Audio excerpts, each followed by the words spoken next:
Hey guys, welcome back to invest mindset. दोस्तों 1923 में एजवाटर बीच hotel में एक बहुत ही इंपॉर्टेंट मीटिंग हुई थी।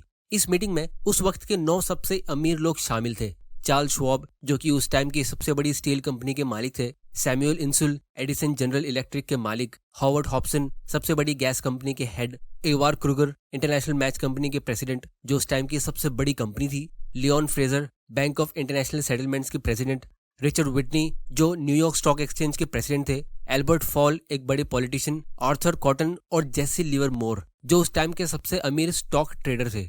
अब ये वो लोग थे जिनको उस टाइम पे लोग ऐसा कहते थे कि इन्होंने पैसों का सीक्रेट जान लिया है, मतलब द गेम ऑफ मनी को इन्होंने मास्टर कर लिया है। लेकिन 25 साल बाद इनमें से कोई भी अमीर नहीं था। चार्ल्स श्वाब बिल्कुल बैंकरप्ट यानी जीरो होके मरे और आखिरी के 5 साल वो उधारी से गुजारा कर रहे थे। सैमुअल इंसुल यूएस छोड़ के दूसरी कंट्री में एकदम गरीबी की हालत से मरे। क्रूगर और ऑथर एकदम पॉवर्टी में मरे। हॉवर्ड पागल हो चुके थे। एल्बर्ट और विटनी जेल से रिलीज हुए थे जब इनके पास कुछ भी नहीं था। लियोन और जेसी लिवरमोर ने सुसाइड कर लिया था। तो अब आप सोच रहे होंगे कि यहाँ पे हुआ क्या। ये तो वही लोग थे जिन्होंने पैसों के खेल को मास्टर कर लिया था। तो इसका आंसर ये है कि money without financial intelligence is money gone soon. मतलब अगर आपके पास फाइनेंशियल इंटेलिजेंस नहीं है तो अगर आप दुनिया के सबसे अमीर से अमीर इंसान भी क्यों ना रहो, आप उसे कंट्रोल नहीं कर पाओगे। क्योंकि जैसा साइकोलॉजी ऑफ मनी में मॉर्गन हाउसल ने कहा है कि getting rich is a different game but staying rich is a completely different game. और इसी तरह वो फाइनेंशियल इंटेलिजेंस को 2 पार्ट में डिवाइड करते। मतलब वो ये कहते कि अमीर बनना एक बिल्कुल अलग गेम है और अमीर रहना एक अलग ही गेम है। लेकिन rich dad increase your financial IQ book में रॉबर्ट हमको 2 नहीं 5 लेवल बताते। Earning your money, protecting your money, controlling your money, growing your money और लास्ट में सबसे important, improving your financial information. तो इन्हीं 5 चीजों के बेसिक्स को हम आज की वीडियो में समझेंगे, जैसे आपकी फाइनेंशियल नॉलेज काफी ज्यादा इंप्रूव होगी, जो आपको फाइनेंशियल फ्रीडम अचीव करने में हेल्प करेगा। इस बात की मेरी गारंटी है, क्योंकि मेरा इस चैनल के जरिए गोल यही है कि मैं आप लोगों की फाइनेंशियल फ्रीडम की जर्नी में हेल्प करूं। तो इस वीडियो को लाइक जरूर कर देना ताकि हमें मोटिवेशन मिल सके। और अगर आपने अभी तक इस चैनल को सब्सक्राइब नहीं किया है तो जल्दी से कर लो और बेल आइकन प्रेस करना मत भूल जाना ताकि आपसे कोई ऐसे वैल्यूएबल वीडियोस मिस ना हो जाए। तो सबसे पहला पार्ट है अर्निंग योर मनी। तो रॉबर्ट का कहना है, और यही बात ऑलमोस्ट सारे रिच लोग कहते हैं, कि जब आप अपना करियर शुरू करते हो और आपके पास 2 ऑप्शन होते हैं, एक ऐसा जिसमें आपको सीखने शायद कुछ ना मिले लेकिन आपकी सैलरी काफी अच्छी हो, और दूसरा ऐसा जिसमें आपको बहुत कुछ सीखने मिले लेकिन सैलरी बहुत कम हो, तो आपको हमेशा दूसरा ऑप्शन चुनना चाहिए। क्योंकि रॉबर्ट कियोसाकी ने जो अपने पहले जॉब पे सेल्स और मार्केटिंग स्किल सीखे थे, वो उन्हें अपने बिजनेस और बुक्स और दूसरी जगह लाइफ टाइम काम आए। या फिर अगर हम वॉरेन बफेट की बात करें तो उन्होंने ग्रेजुएट होके बेंजामिन ग्राहम की कंपनी में जॉब के लिए अप्लाई किया और पहले ही कह दिया कि मैं तो फ्री में काम करने के लिए रेडी हूँ। तो दुनिया के 99% लोग पैसे कमाने के इस स्टेप पे फेल इसलिए होते क्योंकि वो बिना कुछ काम किए या बिना कुछ दिए बस लेना चाहते। आप नेगोशिएट और डिमांड करके बहुत ही थोड़ा आगे जा सकते हो। इसीलिए जो स्मार्ट लोग होते वो पहले खुद वैल्यूएबल बनते, फिर फ्री में काम करते अपनी वैल्यू शो करने के लिए, या फिर वो कुछ वैल्यूएबल क्रिएट करते, फिर उसे फ्री में लोगों को देते और फिर बाद में पैसा उनको पीछे पीछे फॉलो करता है। जैसे मुकेश अंबानी ने रिलायंस जियो काफी महीनों तक लोगों को फ्री में यूज करने दिया और अब लोग खुशी खुशी उसके लिए पे करते। फिर फाइनेंशियल इंटेलिजेंस का दूसरा पार्ट है प्रोटेक्टिंग योर मनी। अब कुछ लोग पहले पार्ट में जो अर्निंग योर मनी होता है उसमें एक्सपर्ट तो हो जाते और अच्छे खासे पैसे भी कमा लेते, जैसे हमने वीडियो के स्टार्ट में 9 रिच लोगों का एग्जांपल देखा। या फिर बहुत सारे मिडिल क्लास लोग अच्छी सैलरी भी कमा लेते, जैसे डॉक्टर, लॉयर और इंजीनियर बनके, और आप भी फ्यूचर में कभी ना कभी अच्छे पैसे कमाना सीख जाओगे। लेकिन फिर भी बहुत ही कम लोग फाइनेंशियल फ्रीडम अचीव कर पाते हैं या रिच हो पाते हैं। इसका रीजन ये है कि लोग इस प्रोटेक्टिंग योर मनी के गेम में फेल हो जाते हैं। क्योंकि जब आपके पास थोड़े से पैसे आना शुरू होते तो फिर उसे लूटने वाले या उसमें से अपना हिस्सा लेने वाले भी आ ही जाते, जैसे आपके fake friends, fake financial advisers या सबसे डेंजरस बैंकर्स, ब्रोकर्स, इन्फ्लेशन और टैक्स। इन सब के बारे में हम आने वाले वीडियोस में डिस्कस करेंगे, स्पेशली बैंकर्स, ब्रोकर्स और इन्फ्लेशन। लेकिन इस वीडियो में हम टैक्स की थोड़ी बातें कर लेते हैं। तो जो बिलियनर्स होते हैं वो अमीर इसलिए नहीं है क्योंकि उनके पास बहुत पैसा है, वो अमीर इसीलिए है क्योंकि उन्होंने ये प्रोटेक्टिंग योर मनी का कॉन्सेप्ट यानी इन्वेस्टमेंट और टैक्स अच्छे से समझ लिया है। तो रॉबर्ट हमें इस बुक में 3 टाइप की इनकम बताते हैं। सबसे पहली है अर्नड इनकम या फिर सैलरी इनकम।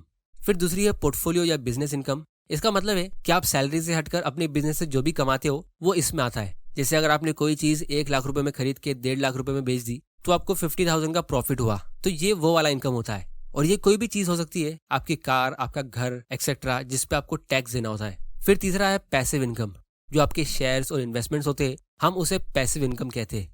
तो इन तीनों टाइप के इनकम को टैक्स करने के लिए गवर्नमेंट ने 3 टाइप के डायरेक्ट टैक्स रखे। इनकम टैक्स जो अर्न इनकम पे होता है, कॉर्पोरेट टैक्स जो पोर्टफोलियो इनकम पे होता है, और कैपिटल गेन्स टैक्स जो आपकी पैसिव इनकम पे होता है। अब इनकम टैक्स में आपके पास ज्यादा कुछ होता नहीं है उसे सेव करने के लिए। अगर आपकी सैलरी ज्यादा है तो टैक्स तो आपको ज्यादा पे करना पड़ेगा ही। इसीलिए रिच लोग बहुत ही कम सैलरी लेते, जैसे $1 पर ईयर की सैलरी, जिसकी वजह से उन्हें कोई भी इनकम टैक्स नहीं लगता है। और उसके बदले वो कंपनी के शेयर्स लेते हैं, क्योंकि कैपिटल गेन्स टैक्स तो आपको तब पे करना होता है जब आप अपने एसेट्स को सेल करते हो। तो रिच लोग ज्यादातर अपने स्टॉक्स को होल्ड करके रखते, अपनी मेजोरिटी वेल्थ वही स्टॉक्स में इन्वेस्टेड रखते और उसे ग्रो होने देते, और उसके बदले वो छोटा छोटा अमाउंट सेल करते रहते और फिर उसे ऐसी जगह यूज या इन्वेस्ट करते जहां टैक्स बहुत कम हो। क्योंकि बहुत सारे ऐसे इन्वेस्टमेंट्स है जिनमें हमें टैक्स बहुत कम लगता है और ये मेजोरिटी मिडिल क्लास लोगों को पता भी नहीं होता है। जैसे एक है REIT। REIT का मतलब होता है रियल एस्टेट इन्वेस्टमेंट ट्रस्ट। मतलब अगर आपको प्रॉपर्टी में इन्वेस्ट करना है और आपके पास ज्यादा बड़ा अमाउंट नहीं है, क्योंकि प्रॉपर्टी को खरीदने के लिए हमें लाखों या करोड़ों रुपए चाहिए होते हैं, तो ये REIT कंपनीज एक म्यूचुअल फंड कंपनी की तरह होती है जो पब्लिक से पैसा जमा करती है और फिर प्रॉपर्टीज बाय करती है, और फिर उन प्रॉपर्टी से जो भी रेंटल इनकम मिलता है वो पब्लिक को एज अ डिस्ट्रीब्यूशन पे किया जाता है, जो ज्यादातर टैक्स फ्री होता है। तो इसमें खास बात यह है कि यहाँ पे आपका एक छोटा सा अमाउंट भी मल्टीपल प्रॉपर्टीज में डाइवर्सिफाई होता है, प्लस आप आसानी से इसको बाय और सेल कर सकते हो, बिल्कुल एक स्टॉक की तरह अपने डीमैट अकाउंट से। वरना प्रॉपर्टीज को एक्चुअली में खरीदना और बेचना एक बहुत ही डिफिकल्ट और एक्सपेंसिव प्रोसीजर है। तो ये REIT का कॉन्सेप्ट इंडिया में काफी न्यू है, वरना US में ये काफी सालों से चलता आ रहा है। लेकिन अब हमारे पास इंडिया में भी ऐसे REIT होंगे इन्वेस्ट करने के लिए। जैसे बहुत ही जल्द एक कंपनी है नेक्सस सिलेक्ट ट्रस्ट नाम से, जिसका REIT आने वाला है, जो एक 3200 करोड़ का IPO होगा, जिसका मार्केट कैप 15,150 करोड़ का होगा। इसको नेक्सस सिलेक्ट ट्रस्ट यानी NST, जो इंडिया की सबसे बड़ी मॉल कंपनी है, और इसे ब्लैकस्टोन जो एक leading global private equity firm है, उसने इसे बैक किया है। तो इस REIT के पास टोटल 17 शॉपिंग मॉल्स है जो पूरे इंडिया की बड़ी बड़ी सिटीज में है, जैसे नवी मुंबई, दिल्ली, चंडीगढ़, बेंगलोर। और फिर इन मॉल्स में 1000 से ज्यादा नेशनल और इंटरनेशनल ब्रांड्स के स्टोर है, जैसे ज़ारा, H&M, सुपरड्राई एक्सेट्रा, जो इन्हें रेंट पे करते हैं। और ये स्टोर्स काफी ज्यादा डाइवर्सिफाइड है, क्योंकि इनमें से कोई भी एक स्टोर का 3% से ज्यादा कॉन्ट्रीब्यूशन नहीं है। मतलब ऐसा नहीं है कि किसी एक मॉल में एक ही बड़ा स्टोर है जो इनको रेंट देता है, वरना अगर ऐसा होता तो वो रिस्की होता। क्योंकि अगर वो स्टोर बाय चांस कभी बंद होता है या बिजनेस नहीं कर पाता है तो इन मॉल ओनर्स का रेंटल इनकम रिस्की हो जाता है। और जिस तरह एक कंपनी को मैनेज किया जाता है, तो इसका भी एक मैनेजमेंट है जिसको लीड कर रहे हैं दलीप सहगल, जिनको 40 साल का एक्सपीरियंस रहा है रियल एस्टेट, FMCG और ऐसे सेक्टर्स में। अब ये REIT हमें डिस्ट्रीब्यूशन इनकम देता है, जिसका फर्स्ट ईयर का एस्टिमेट है 8.25% क्वार्टरली कंपाउंडेड और 3 साल का 9% क्वार्टरली कंपाउंडेड हो सकता है। अब दोस्तों ये REIT सेबी के SEBI real estate investment trust regulation 2014 के थ्रू रेगुलेटेड होते। तो इनका पॉजिटिव साइड ये है कि इनमें फ्रॉड्स वगैरह होने के चांसेस बहुत कम होते हैं, क्योंकि इनको बहुत ज्यादा डिस्क्लोजर्स देने पड़ते, जैसे एनुअल रिपोर्ट्स एक्सेट्रा एक्सेट्रा, और आपको इनसे रेगुलर इनकम मिलती है। लेकिन नेगेटिव साइड ये है, जिस तरह कंपनी के अपने रिस्क होते हैं, तो इसमें भी मार्केट, इंटरेस्ट और सेक्टर स्पेसिफिक रिस्क होते हैं, जिससे इनका परफॉर्मेंस फ्लक्चुएट हो सकता है। अगर आपको इस REIT के बारे में ज्यादा डिटेल्स जाननी है तो आप लोग मुझे नीचे कमेंट करके बताओ, हम आने वाले वीडियोस में उसे कवर कर लेंगे। फिर तीसरा पार्ट है कंट्रोलिंग योर मनी, जिसमें बजटिंग का कॉन्सेप्ट आता है। इसके बेसिक्स को हमने लास्ट वीडियो में ही डिस्कस किया है कि कैसे आप 70-20-10 के रूल को फॉलो कर सकते हो, या फिर 50-40-10 रूल को, जिससे आप 10 साल के अंदर ही फाइनेंशियल फ्रीडम अचीव कर सकते हैं। क्योंकि रिच लोग ज्यादातर और भी ज्यादा एक्सट्रीम रूल फॉलो करते हैं, जैसे 90-9-1 रूल को, जिसमें 90% इन्वेस्टमेंट होता है, 9% उनके मंथली एक्सपेंसेस होते हैं और 1% वो लग्जरी के लिए यूज करते हैं। क्योंकि ज्यादातर रिच लोग जो चीजें खरीदते, जैसे अगर वो कोई प्रॉपर्टी खरीदते तो उसे काफी ज्यादा चीप प्राइस पे खरीदते, किसी ऑक्शन से या प्राइवेट डील में एकदम आराम से वेट करके, जो उनकी नेटवर्थ का काफी छोटा सा हिस्सा होता है। मतलब वो बहुत ही स्मार्ट बायर होते हैं, और फिर वो उसे पब्लिकली काफी महंगे प्राइस पे शो करते कि देखो हमने इतना महंगा घर खरीदा। इसके 2 फायदे होते हैं। सबसे पहला, उनको टैक्स बेनिफिट मिलता है, और दूसरा, उन्हें थोड़ा सा शो ऑफ करने मिल जाता है कि उन्होंने इतना महंगा घर खरीदा। और फिर हम भोले भाले मिडिल क्लास लोग उसे सच समझ लेते और उन्हें कॉपी करने की कोशिश करते, एक्चुअली में महंगी चीजें खरीद के। इसके रियल लाइफ एग्जांपल्स मैं आपको आने वाले वीडियोस में दिखाऊंगा, जिससे आपको अच्छे से समझ आ जाएगा कि हम मिडिल क्लास लोग कहाँ गलती कर रहे हैं। फिर चौथा पार्ट है ग्रोइंग योर मनी। अब दोस्तों, अगर आप किसी भी मिडिल क्लास इंसान से पूछो कि वो अपने पैसों को ग्रो करने के लिए क्या कर रहा है, तो उनका जवाब होगा FD, गोल्ड, प्रॉपर्टी या बैंक की गारंटीड इनकम वाली पॉलिसीज, जैसे ULIP, retirement plans etcetera etcetera. लेकिन रिच लोग इन सब में से किसी भी चक्कर में पड़ते ही नहीं है, क्योंकि ये सब चीजें बनी है मिडिल क्लास लोगों के लिए, उन्हें हमेशा मिडिल क्लास रखने के लिए। रिच लोगों को एक चीज अच्छे से पता होती है कि भले ही स्टॉक में इन्वेस्ट करना शॉर्ट टर्म में रिस्की होता है, लेकिन स्टॉक्स में नहीं इन्वेस्ट करना लॉन्ग टर्म में लाइफ का सबसे बड़ा रिस्क होता है। फिर लास्ट पार्ट है इम्प्रूविंग योर फाइनेंशियल इन्फॉर्मेशन। अब ये एक बहुत ही इंटरेस्टिंग पार्ट है क्योंकि इसमें एसेट्स और लाइबिलिटीज का कॉन्सेप्ट आता है जो हमें स्कूल में कभी सिखाया नहीं जाता। तो सबसे पहले आप लोग मुझे नीचे कमेंट करके बताओ कि अगर किसी इंसान की सैलरी 50,000 पर मंथ की है और वो 50 लाख का एक बढ़िया सा घर खरीदता है 30 साल के लोन पे, तो उसके लिए एसेट हुआ या लाइबिलिटी? वीडियो को आगे देखने से पहले आप लोग नीचे कमेंट करके इसका आंसर दीजिए। अब मैं आप लोग को एक यंग और हैप्पीली मैरिड कपल की स्टोरी से रॉबर्ट कियोसाकी का पॉइंट ऑफ व्यू समझाता हूँ। तो इस स्टोरी में सनी है और उसकी वाइफ हनी, ये दोनों ने लव मैरिज किया है और एक बहुत ही छोटे घर में रहते हैं और इसीलिए ये दोनों डिसाइड करते कि ये दोनों जॉब करेंगे और अपने ड्रीम होम के लिए सेव करेंगे। और इसी तरह अब एक के बदले दोनों घर के मेंबर्स जॉब करने लगते हैं और इनके पास 2 इनकम हो जाती है। फिर कुछ सालों बाद ये पैसा जमा करके अपना ड्रीम होम खरीद लेते हैं लोन पे और फिर अपने अपने करियर पे फोकस करने लगते हैं। फिर उसके बाद इन्हें कार की जरूरत होती है और घर के लिए फर्नीचर और इंटीरियर एक्सेट्रा एक्सेट्रा। तो घर के स्टैंडर्ड के साथ मैच करती हुई ये कार भी लोन पे ले लेते और दूसरी चीजें भी खरीद लेते। तो जैसे जैसे इनकी इनकम ग्रो होती रहती है वैसे ही इनके एक्सपेंसेस भी ग्रो होते रहते और इसीलिए इनकी फैमिली के ईयरली इनकम स्टेटमेंट पे इनकम ग्रोथ तो हो रही है लेकिन एक्सपेंस भी वैसे ही ग्रो हो रहे। और वैसे इनका पहला बच्चा होता है जिसके आते ही और बहुत सारे खर्चे आ जाते जिसके लिए वो काफी बार क्रेडिट कार्ड यूज करते। फिर एक दिन जब ये किसी फाइनेंशियली स्मार्ट इंसान से मिलते जैसे अपने फ्रेंड रॉकी से, तो जब वो इनकी बैलेंस शीट ओपन करके देखता है तो उसमें इनके एसेट साइड में सिर्फ उनका एक घर होता है और दूसरी साइड में यानी लाइबिलिटी साइड में बहुत सारी चीजें जिसके लिए वो ईएमआई पे कर रहे। और तब वो अपने फ्रेंड से पूछते कि वो अपनी इनकम और कैसे बढ़ाए, उनको कहीं से बहुत सारे पैसे कैसे मिल जाए तो फिर उनकी सारी फाइनेंशियल प्रॉब्लम सॉल्व हो जाएगी। लेकिन सच ये है कि ज्यादा पैसे इनके लिए कभी प्रॉब्लम सॉल्व नहीं कर सकती क्योंकि इनको एक्चुअल एसेट्स और लाइबिलिटीज का कॉन्सेप्ट पता ही नहीं है।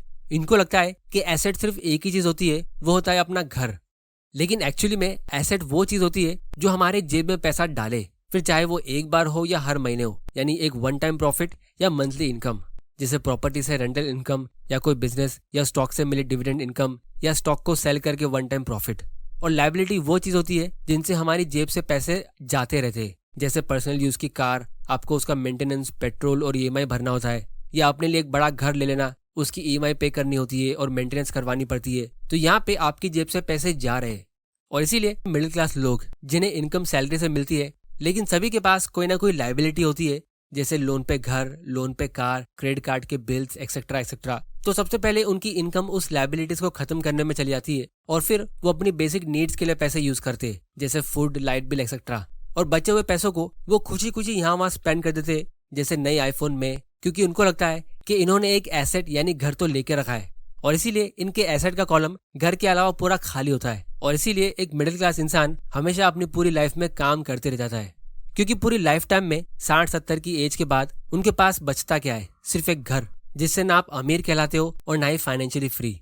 लेकिन रिच लोग शुरू में काफी कम एक्सपेंसेस में रहते और सबसे पहले वो अपने एसेट को भरने की पूरी कोशिश करते और काफी जल्दी उनके इतने एसेट्स हो जाते जो मिडिल क्लास लोग कभी सोच भी नहीं सकते जैसे stocks, multiple properties, business, royalty income etcetera etcetera. और इनके इस एसेट से ही उनकी इनकम जनरेट होती रहती है जिससे उनकी बेसिक नीड्स पूरी हो जाती है। और फिर फाइनली वो कुछ लाइबिलिटीज लेते जैसे घर, जिससे उनकी टैक्स सेविंग हो सके और ये लाइबिलिटीज वो उन्हीं एसेट की इनकम से बाय करते और फिर बची हुई इनकम से वो और ज्यादा एसेट्स को बाय करते रहते जिससे उनका एसेट का कॉलम और ज्यादा बढ़ते रहता है। वो नए नए तरह के एसेट्स अपने बैलेंस शीट में ऐड करते रहते जिससे एक अमीर आदमी और ज्यादा अमीर होता रहता है। और इसीलिए जो लोगों की करोड़ों की और मिलियंस की लॉटरी लग भी जाती है तो भी वो 5-10 साल के अंदर वापस जीरो हो जाते। लेकिन जो सेल्फ मेड मिलियनर्स होते वो अपनी लाइफ में और ज्यादा रिच बनते रहते क्योंकि पैसों की कमी प्रॉब्लम नहीं होती है, फाइनेंशियल एजुकेशन की कमी सबसे बड़ी प्रॉब्लम होती है। क्योंकि रिच डैड कहते हैं कि आप कितना पैसा कमाते हो ये खेल उस चीज का नहीं है, बल्कि इस चीज का है कि आप उसे कैसे रखते हो और वो पैसा आपके लिए कितना ज्यादा मेहनत करता है और फिर वो कितने जनरेशन तक मेहनत करते रहता है। तो दोस्तों आज की वीडियो में इतना ही। उम्मीद करता हूँ आपको इस वीडियो से कुछ ना कुछ सीखने जरूर मिला होगा। तो चैनल को सब्सक्राइब जरूर कर लेना और इस वीडियो को शेयर करना अपने फ्रेंड्स और फैमिली मेंबर के साथ ताकि उनको भी फाइनेंशियल एजुकेशन मिल सके। चैनल को सब्सक्राइब करके बेल आइकन प्रेस करना मत भूल जाना ताकि आपसे कोई ऐसे वैल्यूएबल वीडियोस मिस ना हो जाए। आप लोग मुझे नीचे कमेंट करके बताओ कि आप लोगों को क्या लगता है, हमारा घर एसेट होता है या लाइबिलिटी। आने वाले वीडियोस में मैं अपना पर्सनल आंसर दूंगा कि मुझे क्या लगता है। वीडियो पसंद आया तो इसे लाइक करो, नहीं पसंद आया तो डिसलाइक करो। आपका वैल्यूएबल टाइम देने के लिए thank you and good bye.